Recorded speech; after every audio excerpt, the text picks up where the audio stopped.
Durant was a guest on CJ McCollum's podcast earlier this month. The two NBA stars talked about it all, including Durant's 2016 signing with Golden State and the Warriors' recent signing of DeMarcus Cousins. Everything seemed okay, but then we had one more round. This one on Twitter. Responding to a tweet if it was still safe to still use the B word for KD, McCollum tweeted, "I still think the B word is harsh and shouldn't be used. He know that decision was soft, but I respect it. It's like getting jumped with your brothers by a gang you should have beaten, then joining the gang that jumped you and your brothers 2 months later and forgetting about your bros." No, Durant would respond to this, and he did on Twitter. He went to say, "So I would get into a gang fight, lose, plot on my brother for 2 months in our home, and then go get the gang we lost to and beat him up? You think that low of me, CJ? I just did your beep podcast. Snakes in the grass, boy, I tell ya." So this isn't the first time KD has responded to tweets with controversial comments. Maze, is Durant being too sensitive? He is our most sensitive superstar. He really is. I want to tell you a story about my friend John Ireland. So, John Ireland, you know what story's coming, right? Yeah, and this is actually really appropriate here. So, John Ireland called me late one night. He said, "I'm going to send this email to this writer who wrote some critique of my play-by-play, and it really, I didn't like it, and I think he's totally wrong. And here's the email that I'm going to send him back." And I said, "John, you're the play-by-play guy for the Lakers. You're the #1 rated sports talk show host in Los Angeles. Why would you even dignify this with a response?" And that's exactly what I would say about Kevin Durant. Why dignify CJ McCollum's tweet? First of all, for the 1,000th time, thank you for that. I'm so glad I sent that to you before I sent it out.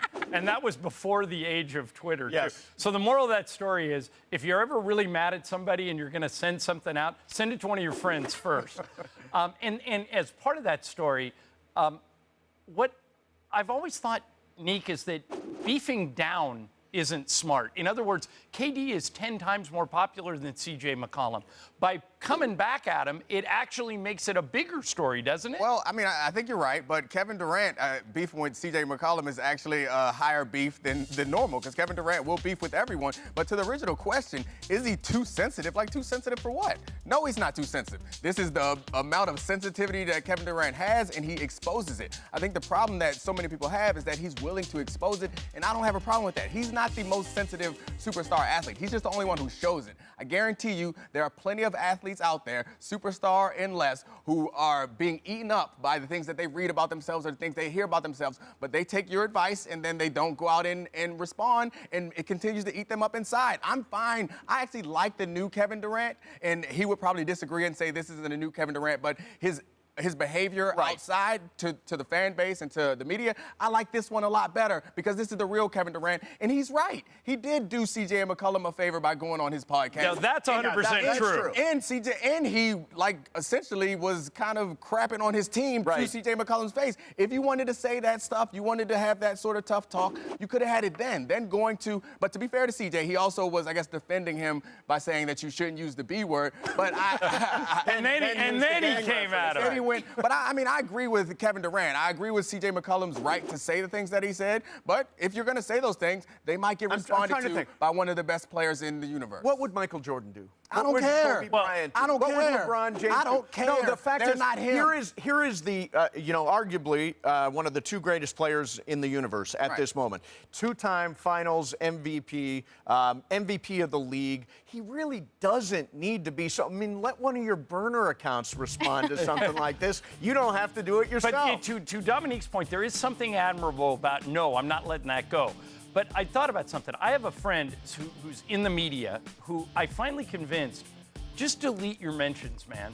It doesn't matter what other people think of you, because half the people are going to like you and half the people aren't. Should Durant just go down that road? Should he delete his mentions? I mean, I don't think when it's somebody like CJ McCollum, it doesn't matter. That's going to get to him whether he deletes his mentions or not. And he's going to want to respond to it. And if he doesn't, we don't know how he reacts to those sorts of things. So I'm in favor of him responding. I'm in favor of all the things that he's doing. Frankly, he seems to be doing the things that make him happy. And it offends other people, that's fine. He's not hurting anybody. He's not committing any crimes. He's responding to slights on Twitter, and more power to him. He should continue to do so. And by the way, we're not giving Durant enough credit here for all the good stuff he does off the court. He just got an NBA award for the amount of charity work he does. He does a lot in D.C. where you live. He does, and he went to high school. He does a lot still in Oklahoma City. He does a lot in the Bay Area. So, and what's weird about this beef, Tony, is that these two are really good dudes, both these guys. McCollum is incredibly likable. So is Durant. And if these two guys are beefing, I'm going to hate to see what happens if, like, two guys who really hate each other start to go I at think it. McCollum came out this morning and tweeted again, kind of essentially saying it's not a real beef, like that everything is cool, and so I don't think Where it's did a real. that gang analogy come Yeah, from? where There's did no that way to walk that back. Jumping your brothers. I mean, it's like. I think you can read in Durant's tweet that he was offended by all of it because he put a comma after first I'm in a gang, so like that's offensive to start with, and then I'm in a gang fight. Like that's all those things I can understand. If someone said that about me, I'd be furious too. To say that I might turn on my brothers, my family, like that would break. I mean, you actually think that about me? And you brought up a really good point earlier that we should talk about. Durant, Tony, would be the equivalent of me going over to your house for dinner, having a really good meal, complimenting you on the meal, and then after I left, tweeting, I had dinner at Tony's house tonight, and boy, was it brutal. It was the equivalent. I can't cook, but it's like, why didn't he tell him that when he was with him? Yeah, he had a whole opportunity, podcast. and Durant was on the podcast essentially saying that, okay, I understand you guys were number 3 in the West, but you still had no chance. You have no chance going forward, and DeMarcus Cousins is not going to come play for you because you have no chance. And C.J. McCollum's response to that was like, yeah, ha ha ha, we kind of do have a chance. Right.